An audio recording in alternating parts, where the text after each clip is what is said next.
یا تیری مٹھی والی چیز خود بول کے بتلائے کہ میں کون ہوں؟ کہتا ہے محمد یہ تو بڑی عجیب بات ہے کہ میری مٹھی کے اندر جو چیز ہے وہ خود بتلائے کہ میری مٹھی کے اندر کیا ہے۔ میرے آقا نے ابو جہل کی مٹھی کی طرف اشارہ کیا۔ ابو جہل کے مٹھی میں جو کنکر تھے، میرے آقا کی انگلی کا اشارہ پا کر ابو جہل کی مٹھی میں کنکر میرے محمد کا کلمہ پڑھنے لگ جاتے ہیں۔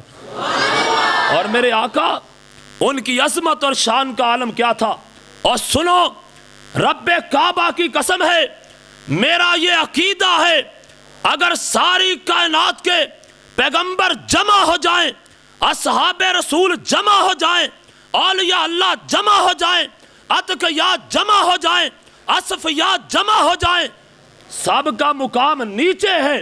اگر سب سے بلند رب کائنات نے کسی کا مقام بنایا ہے تو وہ مدینے والے تاجدار جناب محمد کا بنایا ہے صلی اللہ علیہ وسلم۔ اور ہم اسی لیے کہتے ہیں کہ جو میرے رب نے اپنی ذات کے بارے میں کسی کو شریک نہیں بنایا، اور میرا یہ عقیدہ ہے میرے رب کا کوئی شریک نہیں۔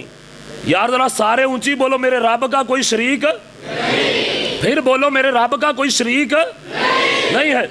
اور میرے رب کی صفات کا بھی کوئی شریک نہیں ہے۔ اور میرا یہ عقیدہ ہے نہ میرے رب کا کوئی شریک، نہ میرے رب کی صفات کا کوئی شریک، اور میرا یہ عقیدہ ہے میرے مصطفیٰ کا بھی کوئی شریک نہیں، اور رب کائنات کی قسم ہے میرے محمد کی صفات کا کوئی شریک نہیں ہے۔ اور میرے رب نے اپنے اوپر ربوبیت کو تمام کر دیا، اور امام کائنات کی ذات اقدس پر رب کائنات نے نبوت کو مکمل کر دیا ہے۔ اور میرے آقا کی اب شان یہ ہے، قیامت کا سورج طلوع ہو سکتا ہے، سارے بولو میرے مصطفیٰ کے بعد اب کوئی نبی آ سکتا نہیں آئے گا۔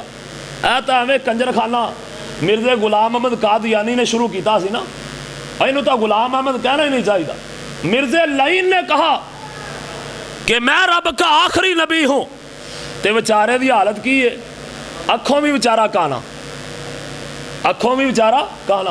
اور میں آکھیا اگر کسے ٹریفک تے چل دی بس دی ایک بتی بجھ جائے، ٹریفک والے انہوں سڑک تے نہیں چلن دیں دے، تے جن دی آکھدا بیڑی بہ جاؤ نبوت دی پٹڑی تے کمیں چل سکتا ہے؟ وہ بھی نہیں چل سکتا۔ رب کعبہ کی قسم میرا یہ عقیدہ ہے جس طرح میرے رب کا کوئی شریک نہیں ہے، میرے رب کی صفات کا کوئی شریک نہیں ہے، اسی طرح مدینے والے کی ذات کا بھی کوئی شریک نہیں۔ اور سارے بولو مدینے والے کی صفات کا بھی کوئی شریک ہو سکتا نہیں ہو سکتا۔ اور میرے آقا کی عظمت اور شان کا عالم کیا تھا، ذرا سننا بات۔ اور بھائی جان بھائی ہوتا ذرا سننا بات، ایڈا ٹھاٹھ بڑھیا کھلا گواہی دیتے ہی یار، اللہ تینوں جزا دے۔ رب کائنات نے کیا فرمایا، میرے اور آپ کے ہادی و رہنما جناب محمد الرسول اللہ صلی اللہ علیہ وسلم، میرے آقا ہجرت فرما کر مکہ سے مدینہ کی طرف جا رہے ہیں۔ وَإِذْ يَمْكُرُ بِكَ الَّذِينَ كَفَرُوا لَيُثْبِتُوكَ أَوْ يَقْتُلُوكَ أَوْ يُخْرِجُوكَ وَيَمْكُرُونَ وَيَمْكُرُ اللَّهُ وَاللَّهُ خَيْرُ الْمَاكِرِينَ۔ قاتل منصوبے بنا رہے ہیں اس محمد کو قید کر دیا جائے، قتل کر دیا جائے یا جلا وطن کر دیا جائے۔ یہ کافر زمین پر منصوبے بنا رہا ہے، اور عرش والا اپنے پیغمبر کو آسمان پہ بیٹھا منصوبے بنا رہا ہے۔ سارے کافروں کے منصوبے ناکام ہو جاتے ہیں، رب کائنات کا میرے آقا کو بچانے والا منصوبہ کامیاب ہو جاتا ہے۔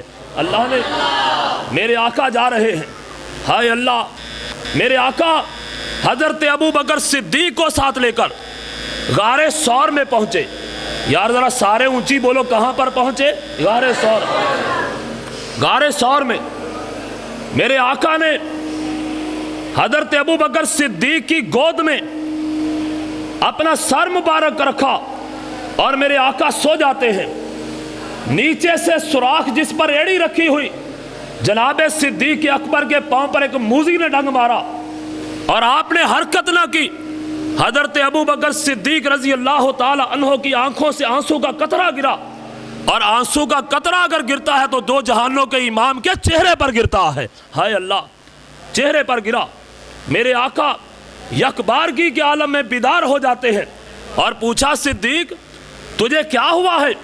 اپنے ماں باپ یاد آ گئے، اپنا باپ قحافہ یاد آ گیا، تجھے اپنے بیوی بچے یاد آ گئے، تجھے اپنا وطن یاد آ گیا. عرض کرتے ہیں آقا تیری محبت کا تقاضا یہ ہے میرے ماں باپ آپ پر قربان ہو جائیں، میرے بیوی بچے آپ پر قربان ہو جائیں.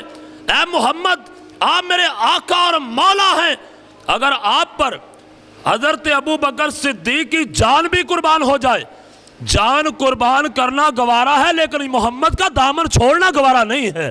کہا اچھا عالم کیا ہے؟ میرے نبی کی سیرت اور عظمت پہ ذرا غور کرنا. کہا کیا ہوا؟ کہا آقا میری ایڑی پر موزی نے ڈنگ مارا ہے. میرے آقا نے تھوڑا سا اپنا لعاب دہن نکالا، اپنا تھوک مبارک نکالا اور ابو بکر صدیق کی ایڑی پہ لگایا. میرے آقا کے لعاب دہن کی برکت یہ تھی جب ابو بکر صدیق کی ایڑی پر میرے آقا کا لعاب لگا، رب کائنات نے آپ کے لعاب دہن کی برکت کی وجہ سے حضرت ابو بکر صدیق کی ساری تکلیفوں کو دور فرما دیا تھا. اور میرے آقا یہاں سے نکلتے ہیں اور سیدھے عامر بن فہیرہ بھی ساتھ ہے اور یار غار رفیق سفر حضرت ابو بکر صدیق رضی اللہ تعالیٰ عنہ بھی ساتھ ہیں. چلتے چلتے میرے آقا ام معبد کے گھر میں پہنچے. ہائے اللہ، سارے بولو کہاں پر پہنچے؟ ام معبد کے گھر میں پہنچے. آقا کی نگاہیں پڑی، سامنے ایک بڑھیا نظر آئی اور میرے آقا نے فرمایا صدیق جاؤ، جا کر بڑھیا سے کہو کچھ کھانے کے لیے مل جائے، کچھ پینے کے لیے مل جائے. جناب صدیق اکبر گئے رضی اللہ تعالیٰ عنہ، جا کر بڑھیا سے کہا بڑھیا کچھ کھانے کو مل جائے گا، کچھ پینے کو مل جائے گا.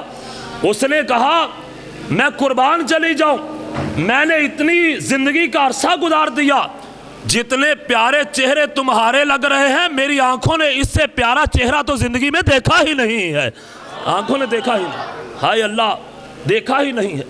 آقا نے فرمایا ماں کچھ کھانے کے لیے مل جائے گا، کچھ پینے کے لیے مل جائے. کہا میرا شوہر بکریوں کو چرانے کے لیے چراگاہ میں گیا ہوا، شام تک ٹھہرو، وہ آئے گا، میں تمہاری خدمت کروں گی، تمہیں دودھ پلاؤں گی. میرے آقا نے فرمایا بڑھیا میرے پاس اتنا وقت نہیں ہے، ہمیں کچھ کھلا پلا. وہ جو خیمے کے صحن کے ایک نکر کے اندر لے جا کر تو نے بکری باندھی ہوئی ہے اس کا دودھ پلا دے. اس نے کہا حبیب کئی سالوں سے یہ بکری دودھ نہیں دیتی، یہ بیمار بکری ہے.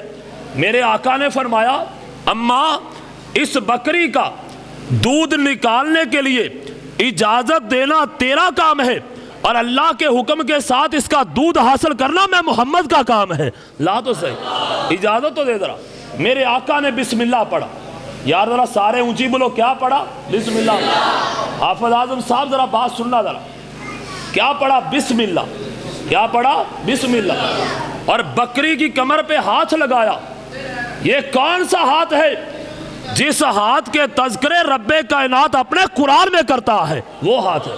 وَمَا رَمَيْتَ إِذْ رَمَيْتَ وَلَٰكِنَّ اللَّهَ رَمَىٰ. میرے آقا کے ہاتھ مبارک، وہ ہاتھ مبارک کہ جب میرے آقا نے اپنے ہاتھ کی شہادت کی انگلی کو آسمان کی طرف کیا تھا، رب کائنات نے آقا کی انگلی کے اشارے کے ساتھ آسمان پہ چاند کو 2 ٹکڑے کر دیا تھا. وہ ہاتھ میرے آقا کا.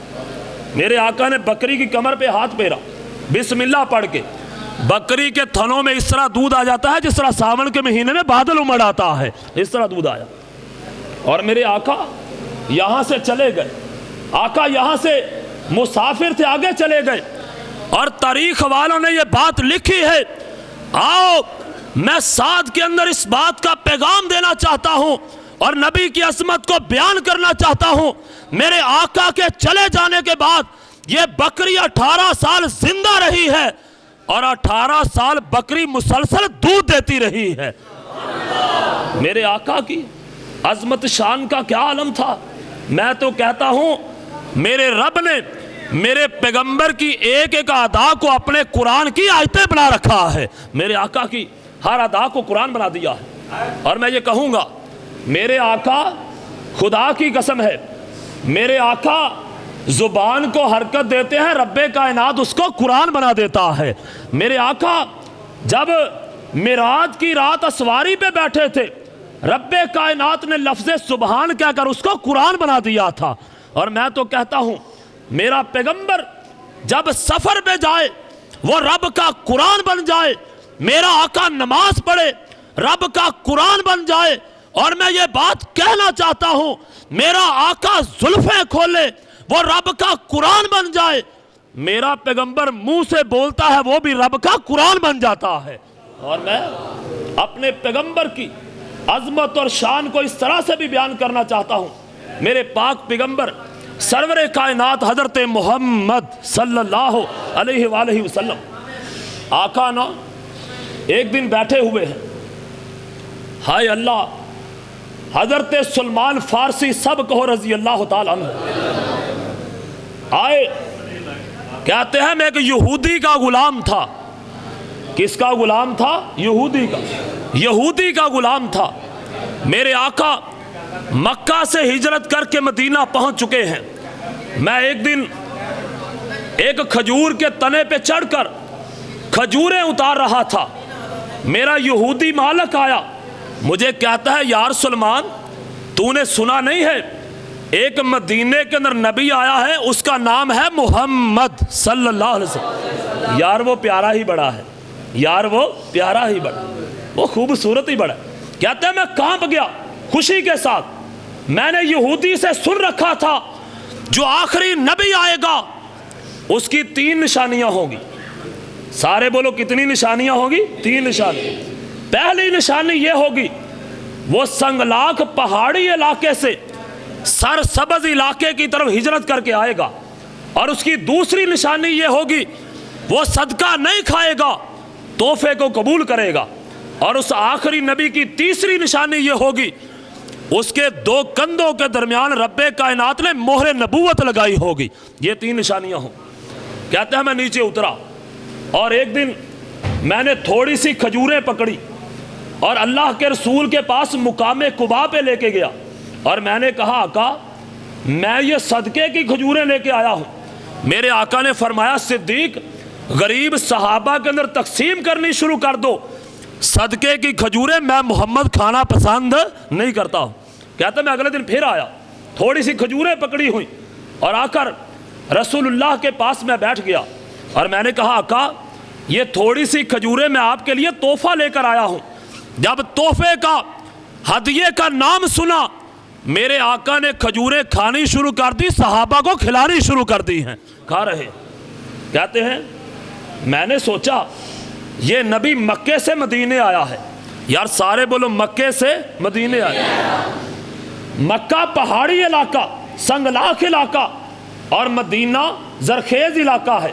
پہلی نشانی, اور نبی نے تحفہ قبول کیا اور صدقے کو میرے آقا نے کھانا پسند نہیں کیا. 2 نشانیاں پوری ہو گئی. سارے بولو کتنی نشانیاں؟ 2 نشانیاں پوری ہو گئی.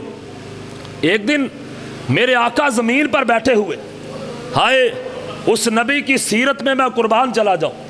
ساری کائنات کی اعلیٰ شخصیت کچی زمین پر بیٹھی ہوئی اپنے یاروں کے ساتھ, اور میرے آقا اپنے یاروں کی جماعت کے اندر اتنے پیارے لگ رہے تھے کہ مجھے یہ کہنے کا حق حاصل ہے. میرے آقا اتنے پیارے لگ رہے تھے جیسے آسمان پر ستاروں میں 14ویں رات کا چاند چمک رہا ہے, اتنے پیارے لگ رہے. ہائے اللہ, میرے آقا بیٹھے ہوئے. حضرت سلمان فارسی میرے آقا کے کبھی دائیں جاتے کبھی بائیں جاتے, کبھی آگے جاتے کبھی پیچھے جاتے. صحابہ نے روکنا چاہا, میرے آقا نے فرمایا ٹھہر جاؤ, میرا سلیمان میری مہر نبوت کو دیکھنا چاہتا ہے. میرے آقا نے اپنی کمر مبارک سے تھوڑا سا کپڑا پیچھے کیا اور حضرت سلمان فارسی نے میرے آقا کی کمر پر مہر نبوت کو دیکھا, اور حضرت سلمان فارسی اپنے لبوں کو میرے آقا کی مہر نبوت پہ رکھ دیتا ہے. ادھر سے مہر نبوت کو چومتا ہے, تھوڑا سا پیچھے ہٹ جاتا ہے, میرے آقا کا کلمہ پڑھنے کے بعد ہمیشہ کے لیے میرے محمد کا غلام بن جاتا ہے، ہمیشہ کے لیے۔ اور اس سے اگلی بات، ایک دن میرے آقا سرور کائنات جناب محمد صلی اللہ علیہ وسلم، ہائے میرے آقا ایک دن پوچھتے ہیں یا سلمان کہاں پر رہتے ہو، کیا تیری زندگی ہے؟ کہا آقا میں ایک یہودی کا غلام ہوں۔ کہا جا اپنے یہودی مالک کے پاس چلا جا اور اس سے جا کے پوچھ وہ تجھ سے کتنے پیسے لے گا تجھے آزاد کرنے کے۔ مجھے غلامی کا بوجھ گوارا نہیں ہے، میں غلامی نہیں چاہتا، میں تو انسانوں کو آزادی اور ان کو حق دلوانے کے لیے آیا ہوں، غلامی کی زنجیریں اور توق توڑنے کے لیے آیا ہوں۔ حضرت سلمان فارسی گئے رضی اللہ تعالیٰ، اپنے یہودی سے کہا کتنے پیسے لے گا مجھے آزاد کرنے کے؟ یہودی کہنے لگا سلیمان میں 40 اوقیے سونا لوں گا۔ سارے بولو کتنے اوقیے؟ 40 اوقیے، اور 600 درختوں پر مشتمل کھجوروں کا لدا ہوا باغ لوں گا، پھر تجھے آزاد کروں گا۔ مرجایا ہوا چہرہ بارگاہ رسالت مآب میں آئے، کہتے ہیں آقا وہ یہودی کہتا ہے 40 اوقیے سونا لوں گا، حبیب میرے پاس تو کچھ ہے ہی نہیں، اور کہتا ہے 600 درختوں پر مشتمل لدا ہوا باغ لے کر تجھے آزاد کروں گا۔ میرے آقا نے فرمایا میرے سلیمان پریشان نہ ہو، اتنی چھوٹی سی ڈلی میرے پیغمبر نے سونے کی پکڑی ہوئی، اور کہا سلیمان یہ سونا لے جا اور جا کے یہودی کو 40 اوقیہ سونا دے کے آ۔ کہتے ہیں آقا یہ تو تھوڑا سا سونا 40 اوقیہ پورا ہونا ہی نہیں۔ میرے آقا مسکرائے اور آقا نے اس سونے کی چھوٹی سی ڈلیا کو میرے پیغمبر نے اپنا لعاب دہن لگایا۔ یار ذرا سارے اونچی بولو کیا لگایا؟ ذرا سننا میرے آقا کی عظمت، لعاب دہن لگایا اور کہا جا اپنے یہودی مالک کے پاس چلا جا، جا کے کرید کے اس کو سونا دیتے رہنا۔ حضرت سلمان کہتے ہیں میں یہودی مالک کے پاس گیا اور میں نے تکڑی لگا دی اور کرید کے اتار کے سونا دے رہا تھا۔ میرے آقا کے لعاب دہن کی برکت کا عالم یہ تھا، حضرت سلمان کہتے ہیں 40 اوقیے سونا پورا ہو گیا، اور میرے آقا کے لعاب دہن کی برکت کی وجہ سے جتنا سونا میں آقا سے لے کر آیا تھا اتنا سونا میرے ہاتھ میں کھڑا تھا، اتنا ہی سونا۔ ہائے اللہ، میرے آقا نے فرمایا، بھائی محسن صاحب ذرا بات سننا، میرے آقا نے فرمایا صحابہ آج مجھے 600 پودا چاہیے کھجوروں کا۔ سارے بولو کتنے پودے چاہیے؟ 600 پودے۔ آقا نے فرمایا صحابہ چلے جاؤ اور جا کر یہودی کی زمین پر جا کے گڑھے کھودنے شروع کر دو۔ 600 گڑھے کھودے گئے، 600 پودے صحابہ چھوٹے چھوٹے لے کر آئے۔ میرے آقا نے بسم اللہ پڑھ کے اپنے ہاتھ مبارک کے ساتھ ان گڑھوں میں پودے رکھتے جا رہے ہیں۔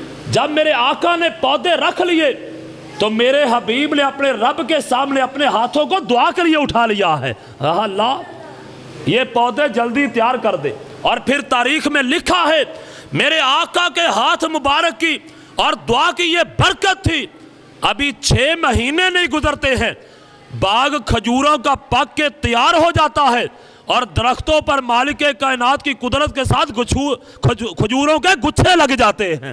یہ میرے آقا کے، ہائے اللہ، کہا جاؤ اپنے یہودی مالک کو لے کر آؤ۔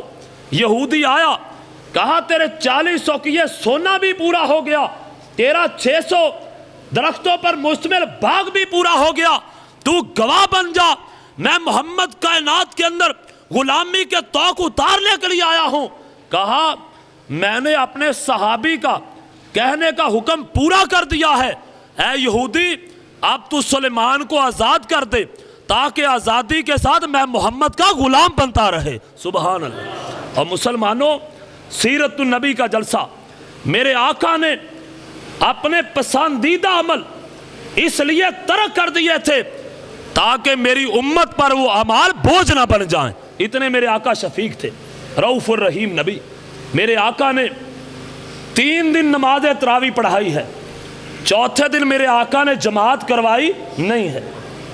ایک صحابی بارگاہ رسالت مام میں آیا، آ کر کہتا ہے آقا آج آپ نے چوتھے دن نماز تراویح کیوں نہیں پڑھائی؟ میرے آقا خاموش رہے۔ اس نے پھر پوچھا، آپ پھر خاموش رہے۔ اس نے پھر پوچھا، آپ پھر خاموش رہے۔ تھوڑی دیر کے بعد میرے آقا نے فرمایا میں نے اپنی نماز تراویح با جماعت اس لیے ترک کر دی ہے کہیں پر نماز تراویح میں محمد کی امت پر بوجھ نہ بن جائے، میں اس لیے اس کو ترک کر رہا ہوں۔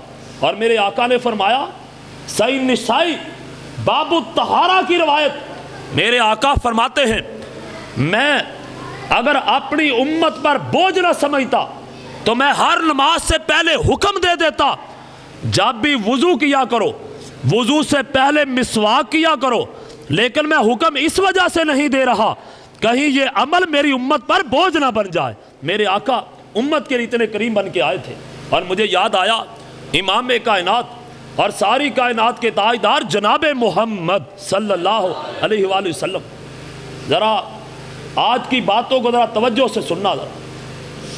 میرے آقا ان کی ہر ایک ادا کو رب نے ہمارے لیے دین بنا دیا ہے۔ اماں جی عائشہ صدیقہ رضی اللہ تعالی عنہ، ان سے کسی نے پوچھا حبیب کے رسول کریم کے اخلاق کیسے ہیں؟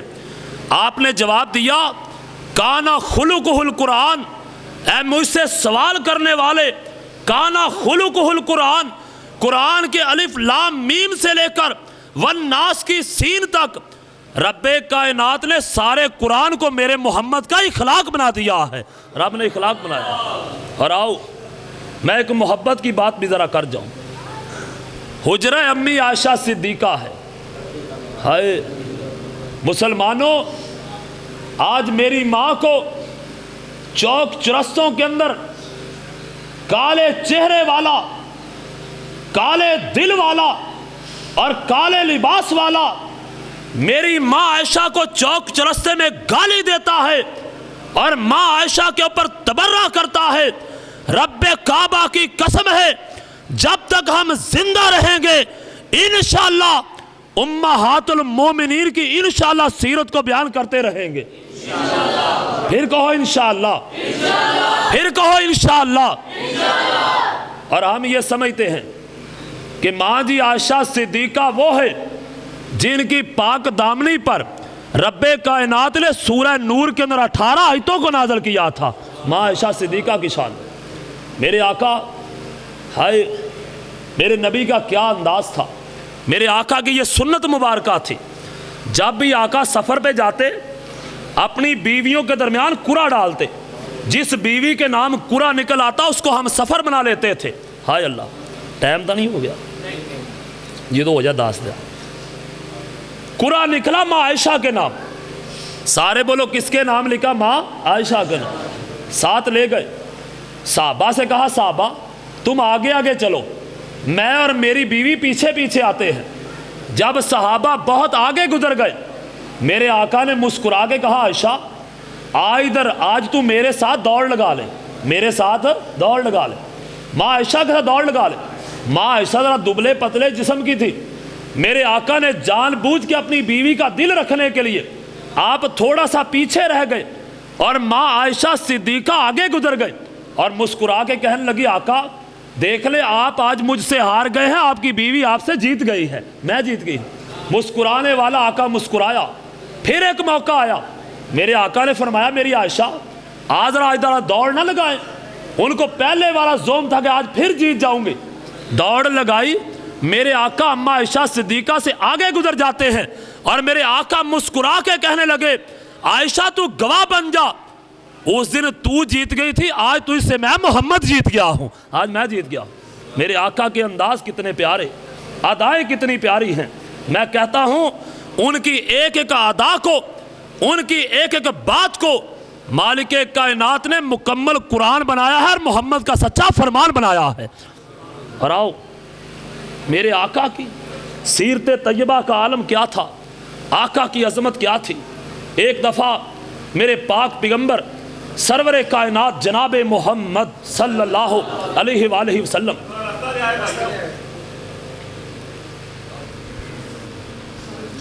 میری جماعت کے